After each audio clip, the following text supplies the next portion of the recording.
Graham Matthews, Bleacher Report, Fansided, Daily DDT. My man, how you doing? Doing great, brother. How are you? Doing good, man. Can't complain. For those who are not watching the live version, we are doing now. We got this StreamYard set up. First time that we're doing a video show for the Wrestling Basement Podcast, which you can find on SoundCloud.com/Cruise Control Podcast. You can see in the bottom scrolling over here. Spotify, Apple Music. You can find the podcast. You can find Graham on Twitter at WrestleRant, who's been on a roll lately. Interviewing the likes of Biggie and Bailey and Seth Rollins and NXT guys. I'm surprised he gave me his time today. He's a very busy guy, so I do want to thank you for doing that, bro. Of course, brother. And anything for the people that come first. Mr. Randy Cruz always comes first in my book. That's right, man. So you guys can also follow me on Twitter at Randy J. Cruz, RENDY, the letter JCRUZ. So this week makes the 16th anniversary for Randy Orton becoming the youngest world heavyweight champion. So obviously with this show, we talk about some throwback conversations, some throwback the nostalgia topics with wrestling. Me now currently not really watching the product as much as I was with the pandemic and no fans. So I figured let me take a step back from that and do some throwback content with you and some other people. And when it comes to anniversaries, I'm a very big fan of that.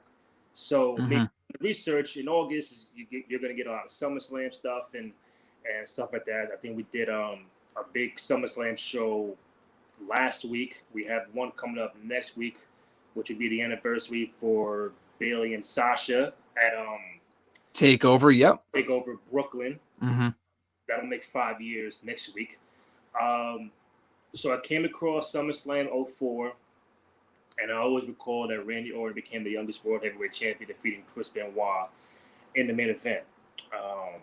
And, propelling the rise of this legend killer character, which now has made its way back onto TV nowadays. So I figured, well, if he's there now, I think people should know about the original legend killer time period, which is made in the mid 2000s. So the timeline goes like this for those who don't know. So Benoit wins the title at WrestleMania 20 against Shawn Michaels and Triple H in a triple threat match. He defends later on against the guys like Kane and Batista, and then he gets Randy Orton at SummerSlam. How does Randy Orton get there? He wins a battle royal and becomes the number one contender for the title. Prior to that, he had a crazy Intercontinental Championship run, I think from December of 03 to July 04. Yep. Beats RVD, and he drops the belt to Edge. I know we'll get to that part later on. And then we get to SummerSlam 04. So, Graham, I know I always have to remind myself that you did not watch this in real time. Yes, exactly. You are younger than me. So, whenever you went back into the rabbit hole of the Legend Killer and that time frame, what speaks volumes to you about Orton becoming the youngest world heavyweight champion back at SummerSlam 04? I mean, just not that pay-per-view itself, but just that entire time period in general. I mean, I think you would agree, Randy, that I saw recently, I think it was Eric Bischoff who went on the record, whether it be on his podcast or something, said that WWE has not created a new star since 2002 with John Cena, like on the level of a John Cena. Now, right. I would argue that he's also forgetting Randy Orton, Batista, Rey Mysterio, all who came up during that time. Brock Lesnar obviously came up in the same ranks in 2002. But Orton was among those people. Orton kind of had a different rise than the other people. You know, he won the world championship a little quicker than Batista, a little quicker than Rey, a little quicker than Edge and John Cena. And it was a bit premature just because his reign would only be a month long.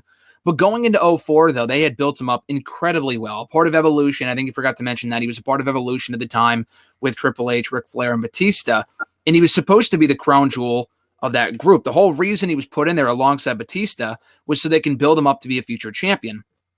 And like you said, he had this great Intercontinental Championship reign.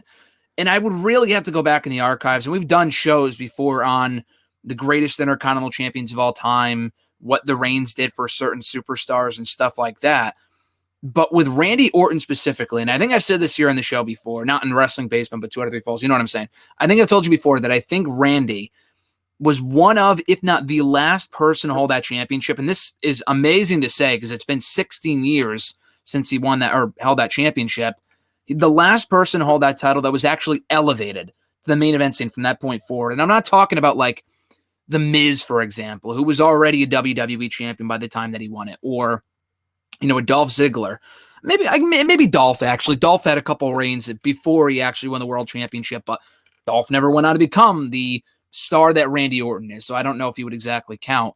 But Orton did, although that first reign as world champion was cut short by Triple H, of course, a month later.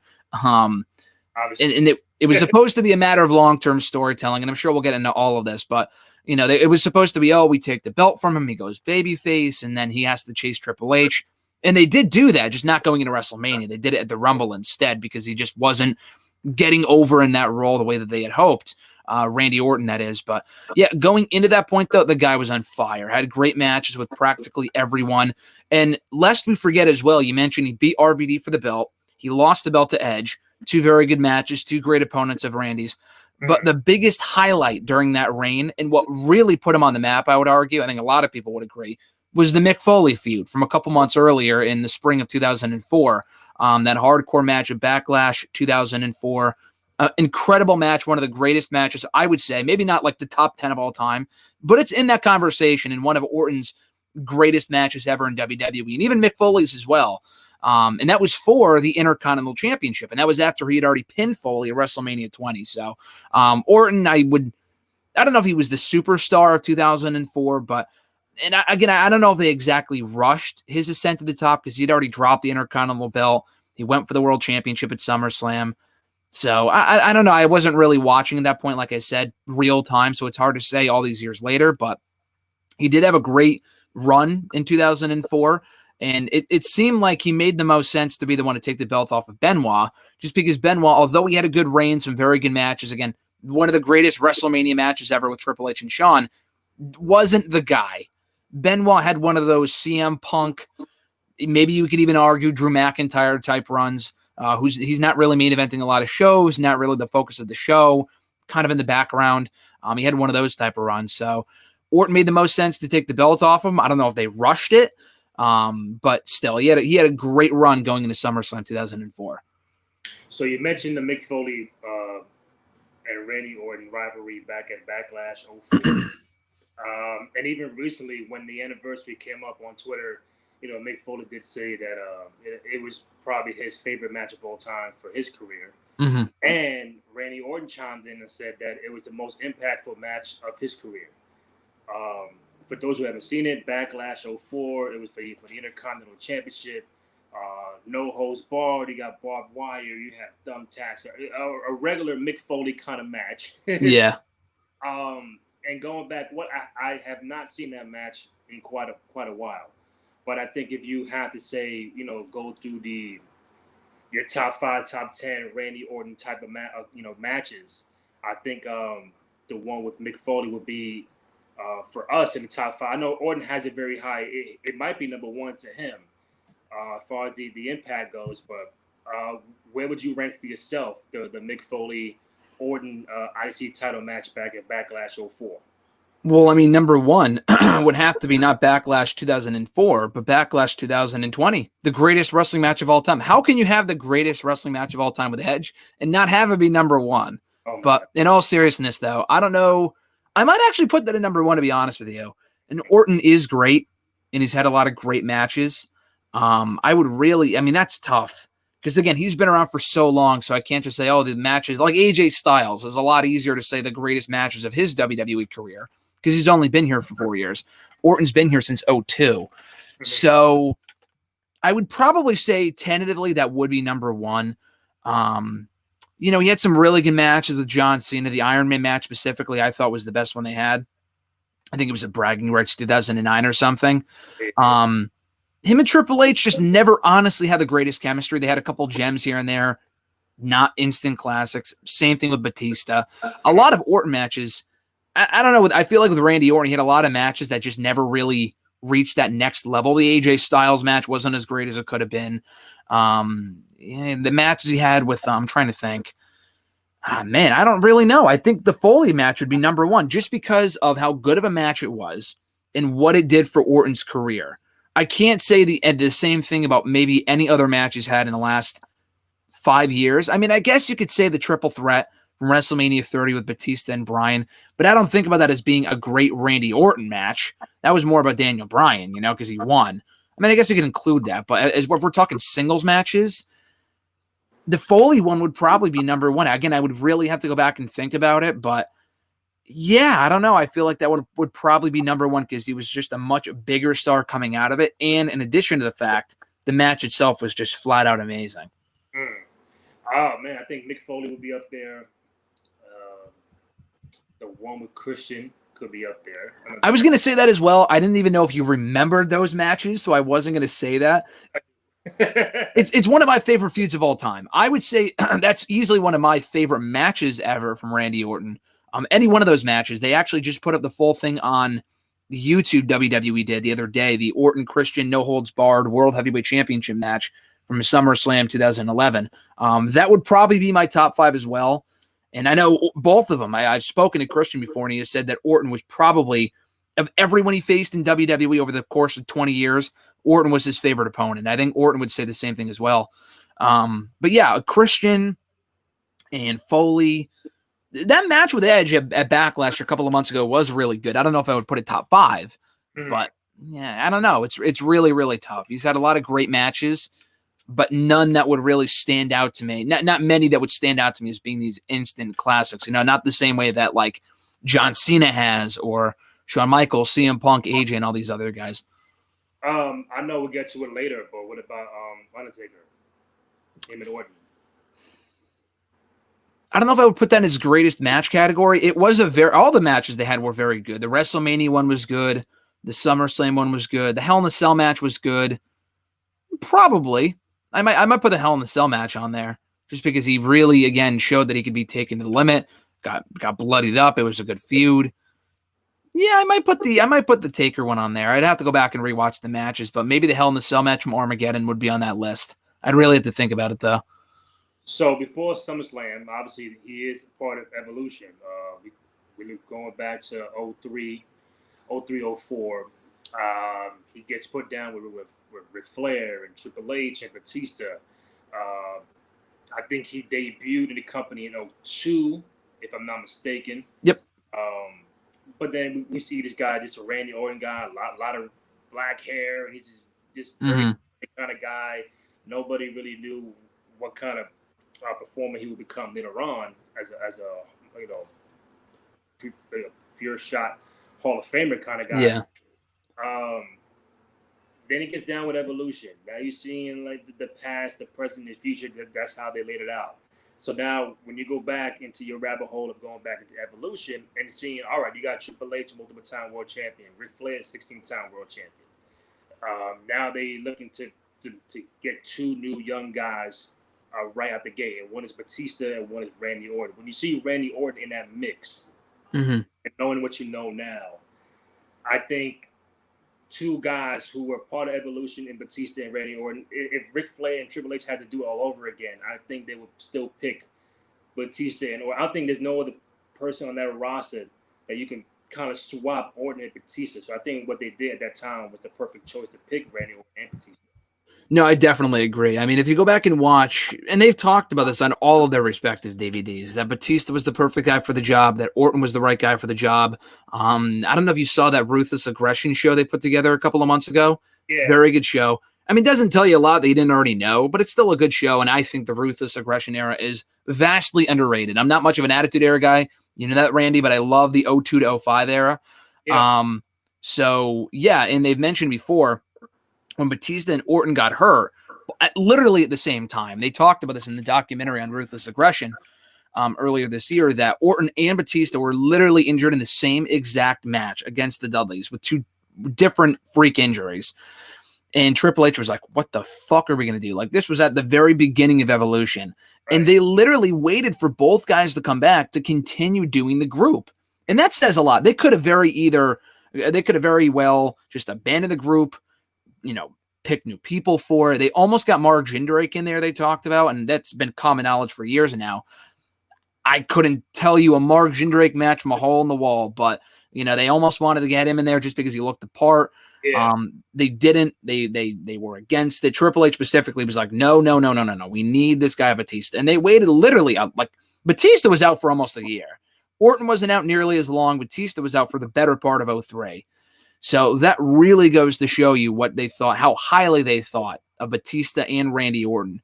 So, I don't think they would have gone with anyone else. They had the opportunity to, and they didn't. So that tells you right there. It's not even a what-if situation. They literally had the chance to go with anyone else but those two, and they didn't because they saw something in them specifically, which is really cool.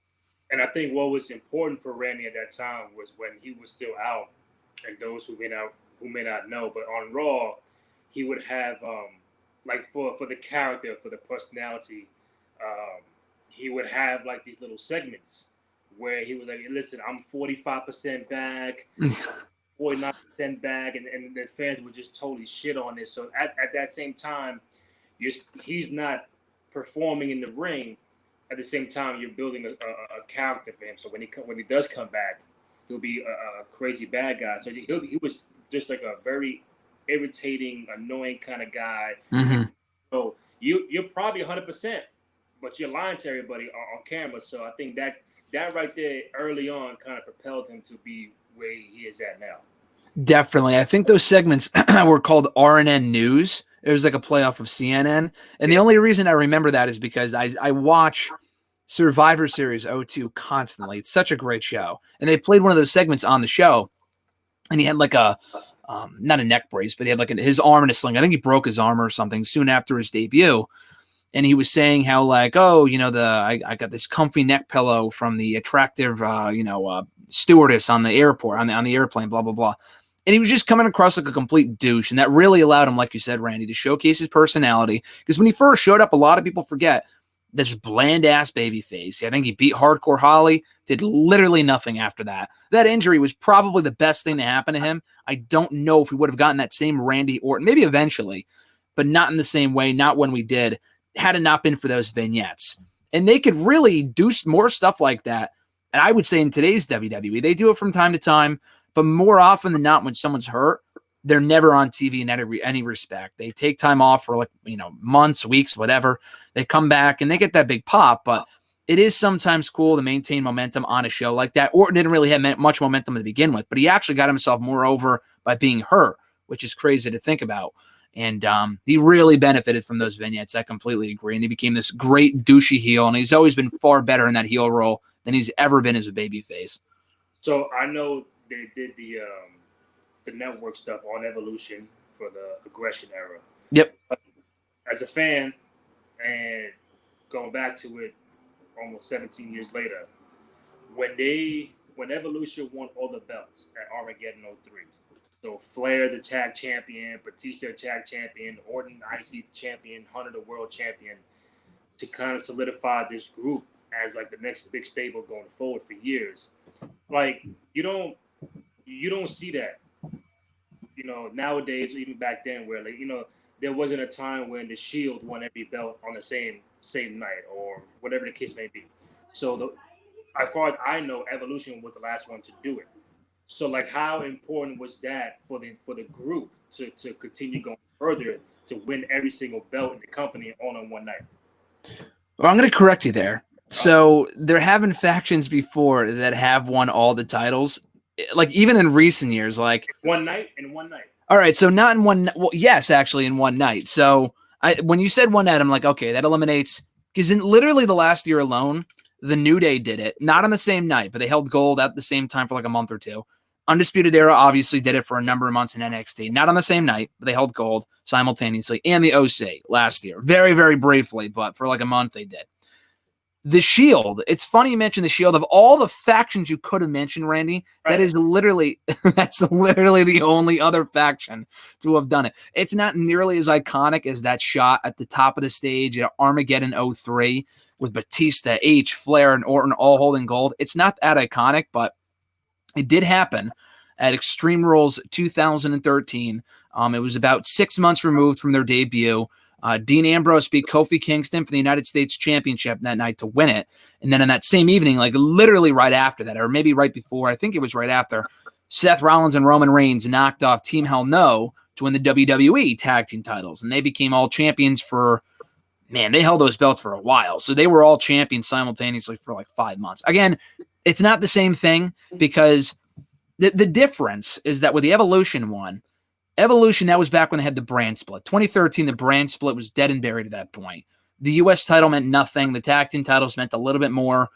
With Evolution, they literally held every championship that they could on that show, on Raw. Like there wasn't a 24/7 championship. There was another world title, but on SmackDown. So Raw at that time only had the world, intercontinental, and tag team titles, and the women's championship. But again, they didn't have a female member.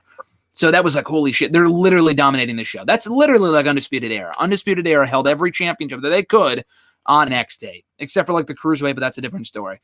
But they held every championship that they could. This is obviously a bigger deal because it was on Raw and not NXT, and it featured 4 of the biggest names on that show at that time. So, yeah, the Shield did it too. Evolution stands out more just because they're all bigger names. I mean, at that point they were when they won it. And yeah, no, it was just a cool visual, really cemented them as one of the greatest stables of all time. And the weird thing about it is that people remember that night, they remember that moment. But the thing about it is that they actually, Batista and Flair lost the tag titles like a month later. They weren't tag team champions for very long. And then obviously Triple H dropped the world championship at WrestleMania to Benoit. So it wasn't that long that they held all the gold. But it was still an iconic sight and an iconic visual nonetheless. So, with me preparing for the show, I was trying to find out when was like the Legend Killer name born. Yeah. So we're still a month removed from that. So let's say September of 03, Orton comes out and he does the RKO to the Fabulous Moolah, right? Mm-hmm. And he says, hi, I'm Randy. He was saying, you're a legend. Hi, I'm Randy, but I'm the Legend Killer. And then boom, the Legend Killer was born. So you have in that faction the Game, the Nature Boy, the Animal, and then you got the Legend Killer. So, and then he will go on this tirade of just beating up the old veterans and Mick Foley and those kind of guys. And so before he's even world champion, that moniker. So, looking back at it, when it comes to heel characters, just a certain time frame, how vital, how important was it for Randy to adopt this Legend Killer character? It was huge. I mean, again, it wasn't a matter of just him being a part of a stable that was really successful and he just rode off their coattails. He had a character all to himself. Batista became the bigger babyface just because of how he was built up. But he didn't need that same character because he got off. He kind of, got over being the big muscle man guy turning on Triple H. Orton, being this great heel, got over by being just himself turned up to like a 12. And the Legend Killer thing specifically, unless I'm wrong, had never really been done up to that point. I mean, they weren't bringing back legends in the 90s and 80s anyway, for the most part, so they didn't really have to. They bring back legends constantly now. But again, he laid out Fabulous Moolah, Sergeant Slaughter, Dusty Rhodes years later. So many people, Mick Foley kicking him down the stairwell, and I think in Madison Square Garden or something like that. So again, the more legends he quote unquote killed, the bigger of a star he became. It was really just a giant endorsement for the company, telling fans, listen, this guy's a big deal. He's a future legend. And it's not one of those gimmicks where like they did it for a month, like with Heath Slater. They did it with Heath Slater going to Raw 1000. He faced like Vader and he lost all the time, and he would get his ass kicked. Like he literally had this gimmick for a good, I would say, year or two. But it's a gimmick that works so well, he's gone back to it over the years. Like obviously recently, but he also did it back in 2007 as well. He went back to it after the whole rated RKO thing did its time. He killed Shawn Michaels. He killed Dusty Rhodes. He went after John Cena, and he did a few other legends at that point as well. He RKO'd Jake the Snake Roberts during that original run. So, yeah, and having the RKO, this impromptu finish that you can head out of nowhere, obviously really helped with that as well. But, yeah, the character was just huge for Randy Orton. It was a gimmick that he could take with him even past Evolution. It wasn't something where it only worked in that group. It is something that still works on its own, even in 2020. So we have Evolution Randy Orton. We have the Legend Killer Randy Orton. We have the Viper. We got Legacy. We got your favorite, the Authority Randy Orton. Awful. So bad. Okay, question number one. The worst version of Randy Orton to you is what? The Authority, or like your worst for you is the Authority? Oh, absolutely the Authority. Absolutely. It wasn't that bad, bro. It wasn't that Dude, bad. the group sucked. The group sucked. And now with Orton, there's been so many iterations, like you said, but with him, it's like that did nothing to help anyone. That initial heel turn, I will say to this day, is still one of the greatest ever. One of the greatest angles. He had Bryan and Cena, this amazing match. Orton comes out, turns heel. Triple H turns heel, helps him win the belt. It's like, what the fuck just happened? Like, that's crazy. The follow-up was shit. Orton's matches sucked. The promos were no good. Honestly, he was more over coming out of Authority and going into the Authority than he was during the Authority, which is a real shame because he's always been a better heel. But he was booked like shit. The matches were no good. Just wasn't great. I much prefer Legacy Orton. I much prefer... Honestly, my favorite iteration of Randy Orton, I mean, Legend Killer is amazing, and I could see why that would be the easier answer for a lot of people. My favorite Randy Orton is when he broke away from the Legacy. So, like, when he turned on Cody and Teddy DiBiase, and the whole point of that group was to get Ted and Cody over. It didn't. It actually had the opposite effect. It got Orton even more over than he was previously. And like I said, he usually sucks as a face, or he's just not interesting. But when he went face in 2010, the reactions this guy was getting were like off the charts, dude. Were off the charts. He was facing Jack Swagger, Sheamus, Batista, all these various people, and he was getting great reactions every single time.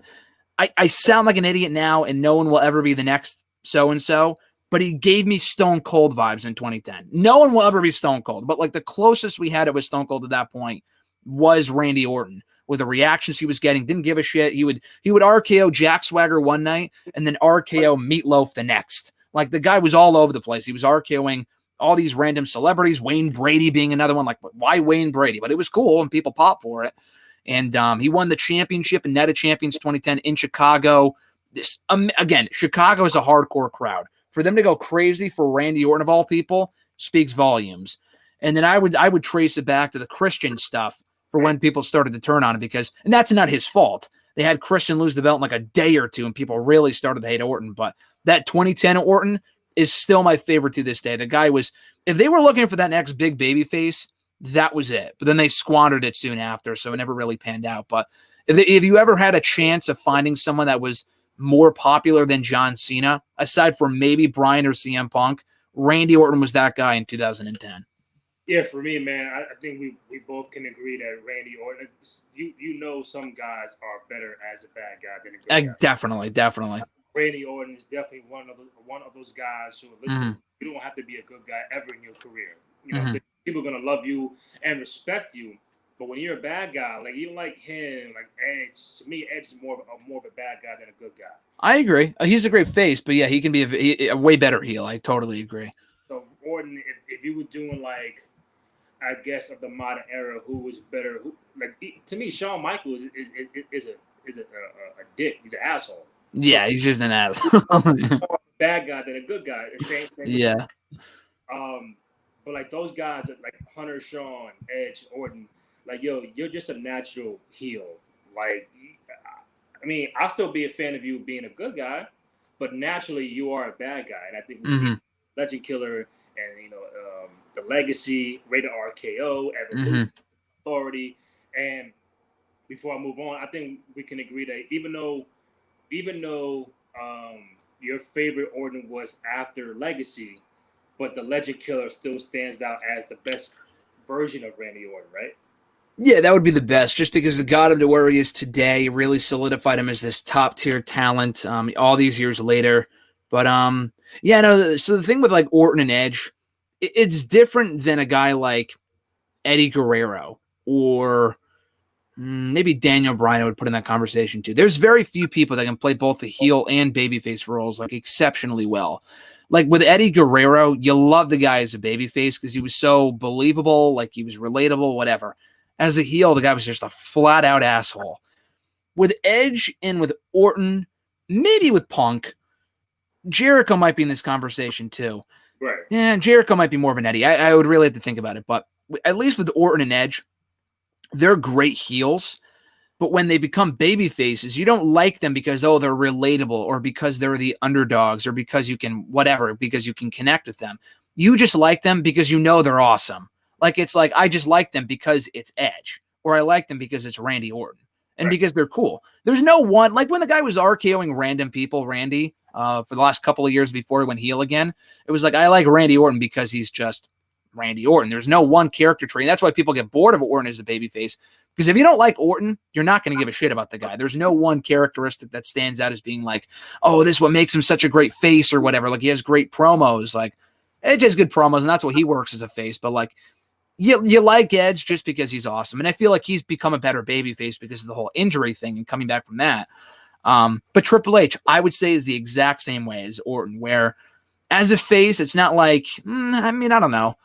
I feel like you just like him because he's cool and not because he's like this badass or like a Stone Cold or a Rock.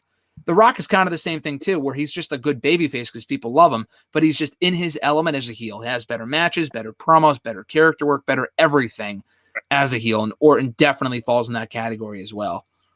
So we get to SummerSlam, right? 04, Benoit, Orton, main event for the title. Still at that time, I think I was just getting back into watching it. You know, I took a little break after the Attitude Era. I think most did, my age now. And seeing him in Evolution, now being the guy for the world title, it's not a Triple H. It's not somebody else who's normally in that scene. It's somebody brand new with Orton. And, great match overall. I think most would know that. Most would recall that show because of Orton and Benoit. I don't have it in front of me, but I don't know what other matches stand that tall against Orton and Benoit. But when I saw it, and it was weird because he won the match and he won it clean. And no one back in the day with Evolution, you get a run in, you get help from Flair or Hunter and stuff like that. So one, he's out there by himself. He wins the match by himself. Clean as day RKO. Probably, if you go back at it, it was probably the quickest RKO you'll see. Yeah. And he wins it. And I think it was in Toronto, if I'm not. And you see Orton as the new world champion. And then what was cool to see was that you'll see Benoit kind of reach his hand out to shake Orton's hand. And Orton is reluctant to do it because that's the character. And Benoit said, like, be a man, and shake my hand. And then Orton finally does it. Benoit walks out, and people are cheering for Randy Orton as being a world champion. So now, when you see that, what's going through your mind? Like, are you thinking, like, man, the Benoit run was too short? They didn't really have much for him down the road. It was Randy Orton just like this little stepping stone of a world champion for, just to drop it quickly, like a month later to Triple H. Like, what are you going through? What are you noticing when Randy Orton finally becomes the youngest world champion in the company's history? So a couple of things. I think the storytelling is actually great because there is no interference, probably because they turned on him the next night. So that tells me that they didn't interfere because Triple H didn't think he would win. And they thought he would just lose. When he got the opportunity, I don't know if he won like a battle royal or something to get that opportunity. I don't remember. I think that's what it was, though. I think that's what happened. And then Triple H is probably thinking to himself as a character, this guy's not going to win. Benoit beat me at WrestleMania. He beat me at Backlash. He beat me at this show. Benoit beat him like 3 different times and submitted him like almost every single time too. So if he can't beat Triple H, there's no way that Orton's going to beat Benoit. There's just no way. If you can't beat Triple H, or I'm sorry, if Triple H can't beat Benoit, then why would Orton beat Benoit? And then Orton did. So it proved that Orton was superior to Triple H more than Triple H thought he would be. He was kind of coming up a little too quickly for Triple H's liking because that was his World Heavyweight Championship. You can have that peasant intercontinental title. I don't really care about that. The World Heavyweight Championship belongs to May. And that was really what they were going for. The turn had the shock value and people still remember it, so I can't say it was a failure. But the whole point of it was to cement Orton as a face. And again, I don't know if it was because he wasn't working as a face or it was because it was just, I don't know. Honestly, I don't know. Because I think the whole intention was, oh, let's put the belt back on Triple H. It'll make Orton that much more beloved. Or I don't know if it was the booking's fault. I would really have to go back and watch the Raws and whatever. Or if he just wasn't getting those type of reactions. Because like you said, he got cheered at SummerSlam. So it's not like people thought Orton was boring. I don't know. I don't really know what the reason for that was. And maybe just because Triple H always had to be in the spotlight. I would have waited a little longer before doing the turn. I could see why they did it, though, as the big post-SummerSlam surprise. With Benoit, though, I mean, it's honestly hard to argue against his reign being a placeholder reign. Just because, yeah, he had a lot of good matches, including WrestleMania. He didn't really do much beyond those matches, though. He had the matches with Shawn and Triple H, Mania and Backlash. I think he beat Triple H again at, like, Vengeance or something. Had a match with Kane. I don't even remember that. But he didn't really do much. It was very clear that he was only holding that belt and keeping it warm for the next person, that being Randy Orton. So the reason I say placeholder, it's not because, it's not like he went out to win the championship again, or Benoit was this bona fide main event star. Honestly, and I hate to say it, it's a lot like Kofi Kingston. Kofi Kingston had this amazing WrestleMania match moment.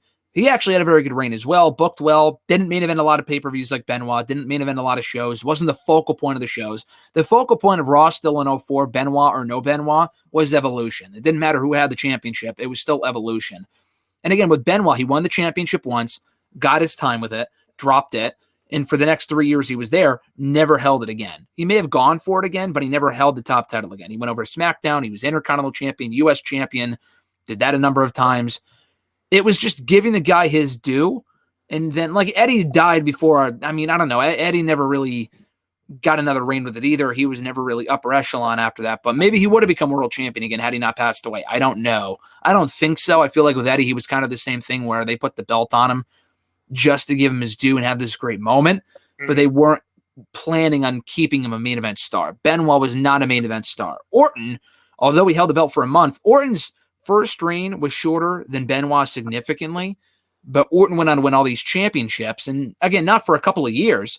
The thing with Orton is that they gave him time, because in 05, he didn't win another world championship. He didn't win another world title until late 07. That's 3 years. Maybe that would have happened to Benoit, maybe it would have happened to Eddie, I don't know. With Orton, though, they stayed the course. The other guys, they did not. So I think that's why Benoit's reign, while good, didn't really cement him as a star, not because of him, but because he, A, just wasn't the guy. He just wasn't the guy they wanted to focus on. And B, because of the booking. And they just were going to keep him in that position just to keep the belt warm, like CM Punk's first reign with it.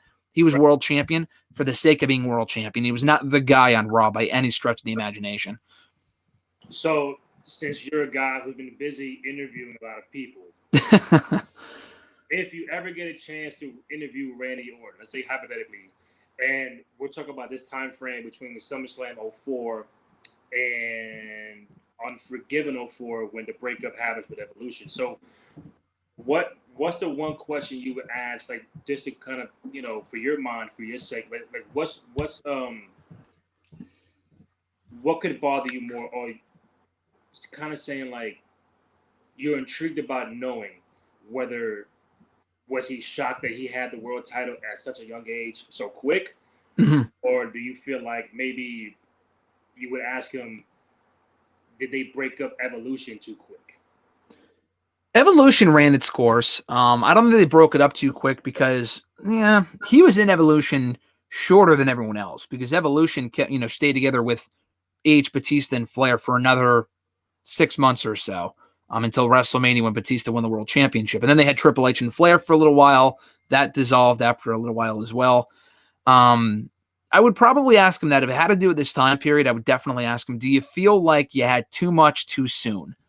And would it have been any different had they, waited or whatever? I mean, obviously he turned out fine. The guy's a fucking 13, 14-time world champion. Right. But like, yeah, I'm curious to know, like, as a 24-year-old kid, or I think he was 24.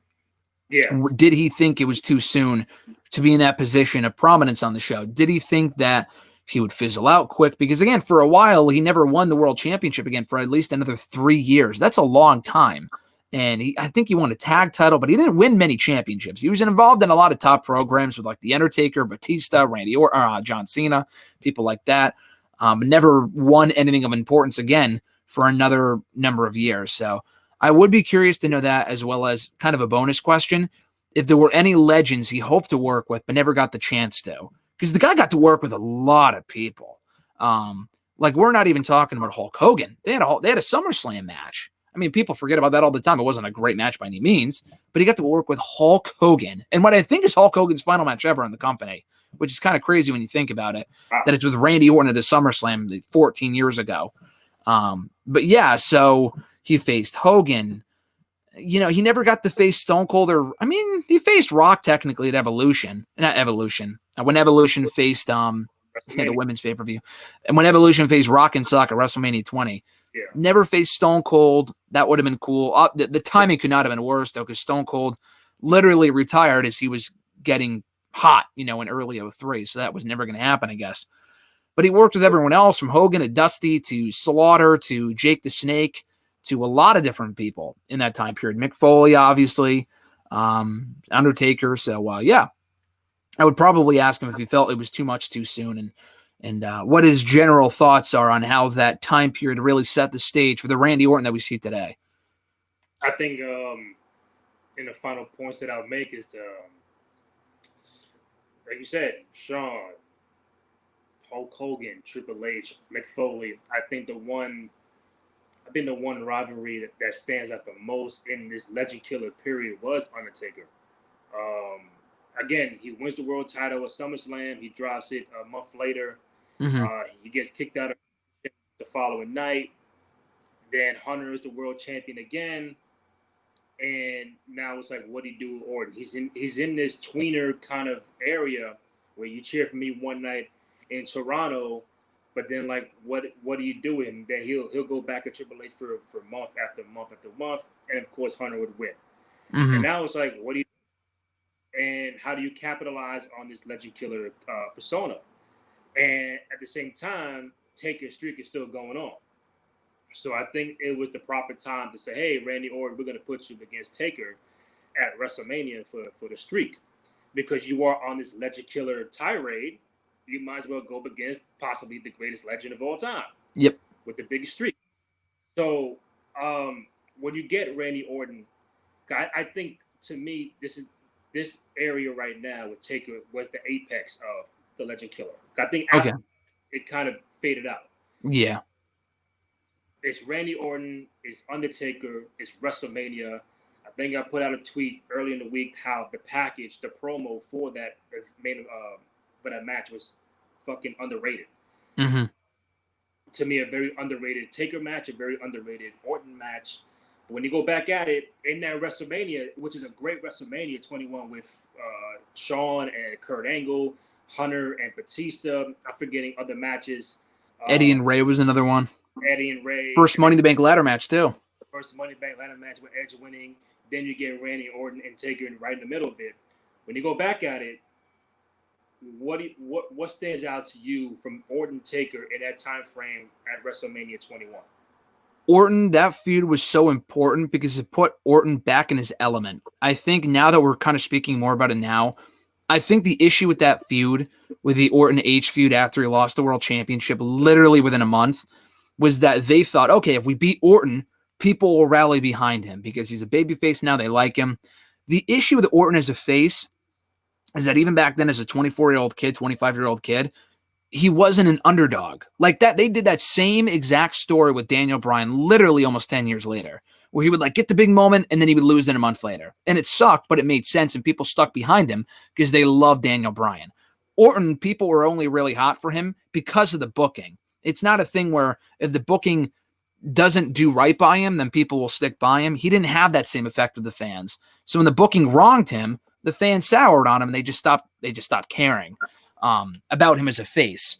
So turning him heel, in that video package that you mentioned, they show him just RKOing the shit out of Stacy Keibler. You would never see that today, probably. But I mean, actually, he RKO'd Beth a couple of months ago, so never mind. But still, like, he was back in his element, doing great work. I don't know. I want to say that there was talk at some point about Orton winning that WrestleMania match and having the streak end there, because if there's anyone that could have benefited from that, it would have been Randy. Of all the people that Taker's faced over the years, Randy probably would have benefited the most because he was still up and coming at that point. And I'm very happy you mentioned the show, WrestleMania 21, because to me, first of all, it's a great show. Second of all, literally everyone that I just mentioned that had matches on that show of that 2002 era, sans Brock Lesnar, who was already gone a year earlier, went over. It was the changing of the guard in many ways. The only person who did not go over among Ray, Edge, Batista, Cena, and Orton was Orton. He was the only one who didn't win. And in this case, it was fine because it was the streak and he looked great in defeat. And he went on to beat Taker in a rematch at SummerSlam, so it was okay. And they continued the feud. It was whatever. But yeah, it was imperative. Had it not been for that feud, had he continued to remain a babyface, he would have floundered. The guy would not have gone anywhere. He would have still been upper mid card, probably multi-time Intercontinental Champion on Raw. He just would not have gone back to being that awesome heel that he was a year earlier. So that was the best thing that could have happened to him. The feud was really helpful. The matches were really good, definitely underrated. I don't think about it as being one of his best matches. Again, I would have to go back and rewatch them, but they were very good. They put Orton on another level, even in defeat, because by the time 2006 came around, he was back to being a world championship contender facing DX. He was a top heel on Raw again. So that feud with Taker really saved his career. Had it not been for that feud, who knows what had happened with Randy Orton on Raw. And I think it's very important because the one thing I did forget to mention was that when it comes to Taker's streak over the years, many of us have said, hey, he could have lost to this guy. He could have. Randy Orton, I always hear to this day, Twitter or whatever, that, if the question was, like, if you could change the outcome of a WrestleMania match. I see that all the time, yeah. And people say Orton should have beaten Taker. Mm-hmm. Ended at WrestleMania 21. So that's the reason why I asked that. And when you go back at it, and Taker has fought damn near everybody at WrestleMania. From the Shawn, the Hunters, the Brocks, CM Punks, Randy Orton. Do you feel like out of all the WrestleMania opponents that Taker has had, that Randy Orton should have been the guy to end the streak because of the character he was portraying at that time? No, because if he doesn't end the streak, if he ends the streak, we don't get Shawn and Taker, one of the greatest WrestleMania matches of all time. Could they have still done the match? Sure. It doesn't have the same effect without the streak. We don't get those great Triple H matches at 28 or 27, 28, specifically the end of an era match. We also don't get those shitty Taker matches from the last couple of years with Shane, with Roman, the Brock match, which were all terrible. So it's a good and a bad. I would say no, because yes, he would have benefited, but for how long though? To me, it's the same thing as the Roman thing. Roman beats Taker WrestleMania 33. By that point, it's not the same because he'd already been beaten once before. Still a big win. They did nothing with it. Roman, is an upper echelon guy. He's won championships, world titles. It's not some random schlub in the mid-card. Like, it was, I understand it. He did not benefit. Roman, I don't think won another pay-per-view match until like the end of the year. Like, what the fuck, dude? Like, why even bother? You know what I mean? Like, it was hardly, it's not a Roman thing. It's a booking thing. Why even bother doing it then?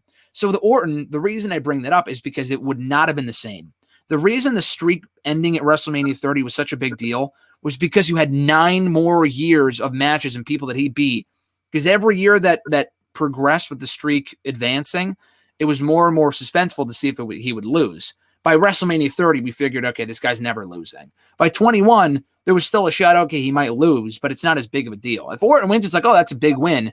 He could go on to lose to Taker in a rematch the next month and never be heard from again. Because at that point, the streak was like, I don't know, 10-0 maybe not even like 11-0. I don't remember exactly, but it wasn't that big of a deal. It was starting to become a big deal around that point. It wasn't nearly as big of a deal as it would become years and years later. That's like saying like, oh, we finally realized that this guy's been undefeated for a year. They lose, and then that's it. Like Rusev, that happened to people like that.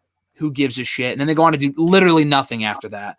Orton, I feel like, would have been the same thing, where because they built up the streak, I think Orton was just in the wrong place at the wrong time. If Orton came up in today's era and he was in that same position as Brock, I would have Orton go over. Absolutely. But, you know, in 2005, the streak wasn't where it would end up being. So I would say, no, he should not have won that match. Although it would have been a nice win for him, though.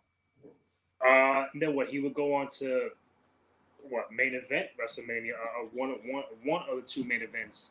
The following year, 22, in that triple threat with Kurt Angle and Rey Mysterio.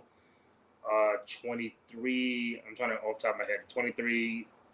The ladder match, the Money in the Bank ladder. Yeah, the Money in the Bank ladder match. Yep.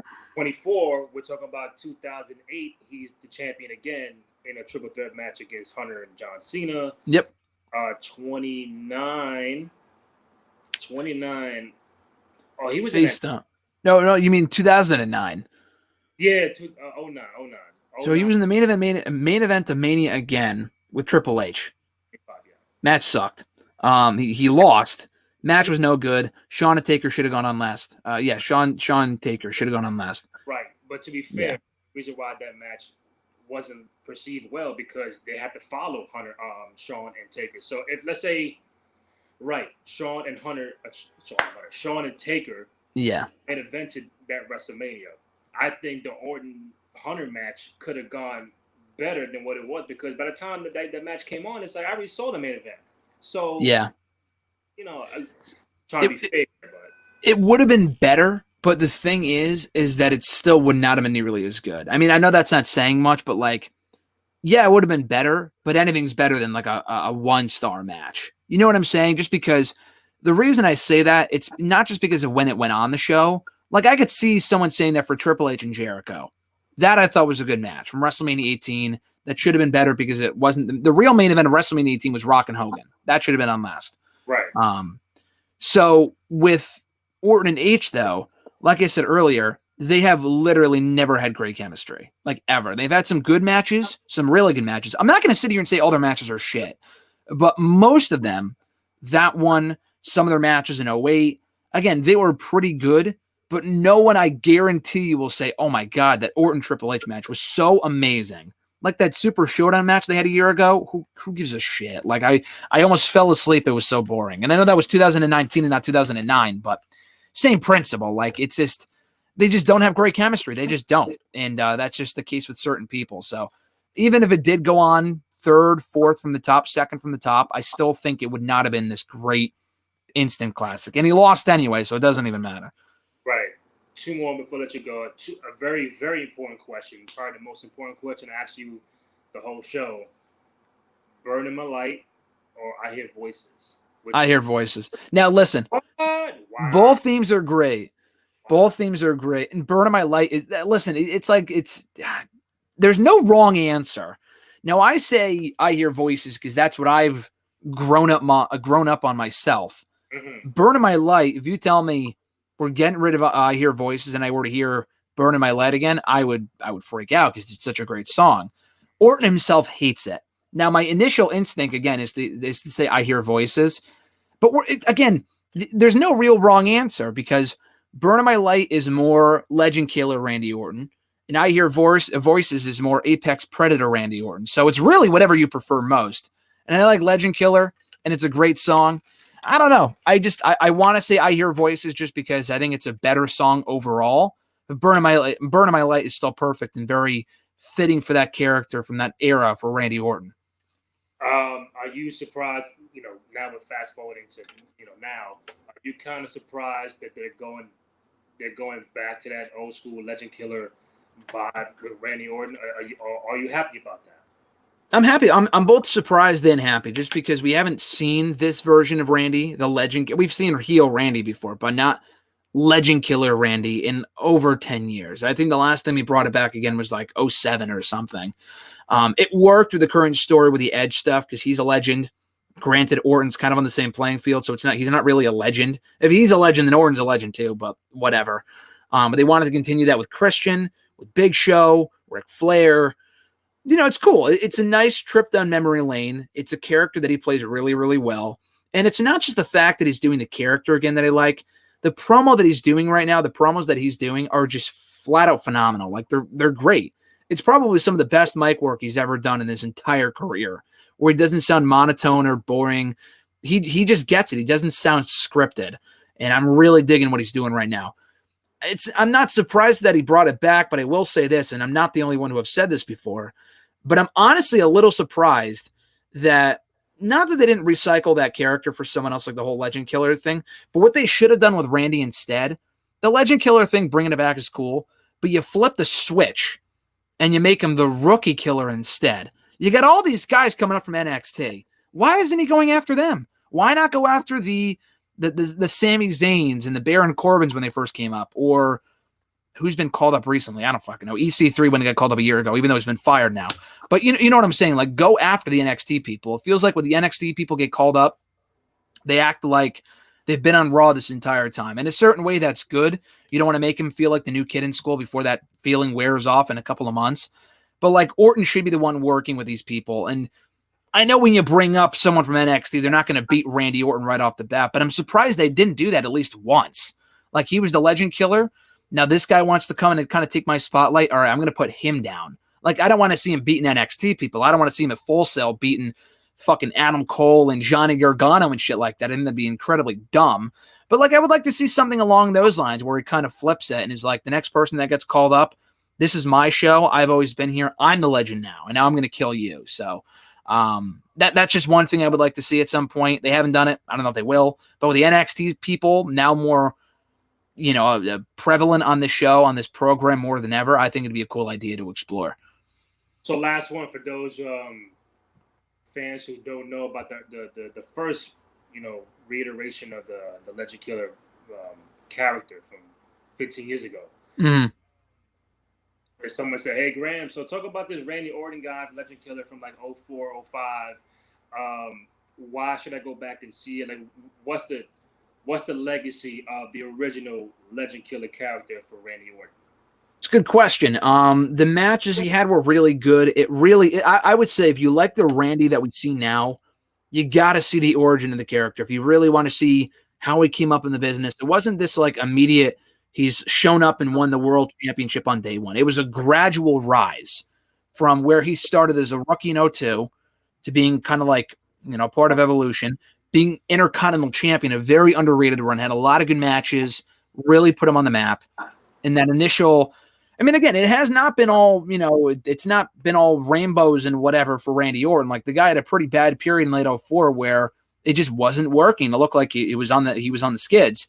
And then they obviously rejuvenated his character with a heel turn. So from 02 to 05, I would say is some of his best work, specifically like 04 to 05. But yeah, some really good matches, character work specifically, good promos. He was just the quintessential heel. That was what gave us the Orton that we see today. He made a lot of mistakes, but in making those mistakes, he did things better later on. And a lot of people make those mistakes and they never get a second chance. That's the thing. They fuck up. They have a bad match. They have a bad feud. Their booking sucks. We never see those guys again. Orton, to his credit, and it has nothing to do with him. It's really more the company believing in him, but he's fucked up before and they've continued to give him chances, which whether he deserves it or not is up for interpretation, but he's made the most of those chances and become one of the biggest stars in WWE history. Maybe not on the level of a John Cena or a Triple H, but I guarantee you that if you go up to anyone right now, if I was to say again to anyone that I know that's not a wrestling fan, hey, I interviewed Randy Orton today, they'd be like, holy shit, that's cool because I know Randy Orton, like the RKO. Like, people know that shit, like especially with my generation. I didn't grow up watching WWE in like 05 and shit. But people my age know what the RKO is. Like, it's gone popular. It's gone viral on social media. People know Orton, and it's all because of that one time period. And had it not been for the Legend Killer stuff, we very likely would not be seeing the Orton that we do today on WWE TV. I agree, man. Where do you have Orton in your top 10, 15, 20 of all time? Where do you have him? I don't know if I'd put him in my top 10. I really don't. There's a lot of people I would put before him. He is great. I'm not going to sit here and say he's overrated. Maybe to extend, I don't know, overrated is such a subjective thing. I wouldn't say that, but because he is very, very talented. The guy can still go have a lot of good matches. He's having some of the best work of his career right now. And right. The guy were to retire tomorrow or leave like a CM Punk did, we would miss him because the guy is actually really, really good. And we don't appreciate Randy Orton enough, but That being said, probably top 15. Top 10, I don't know about that, just because not that he's never been a draw. Then again, CM Punk was never really a draw. Did we not put him in that conversation? I don't know. So it's really tough to say. People like right now, Daniel Bryan, one of the greatest ever. He's not really a draw because the ratings are continuing to decline. Is he a draw? Like, you know what I'm saying? So it's tough to say. I would probably put him in the 15 though, because he's been around for so long. He's had a lot of success.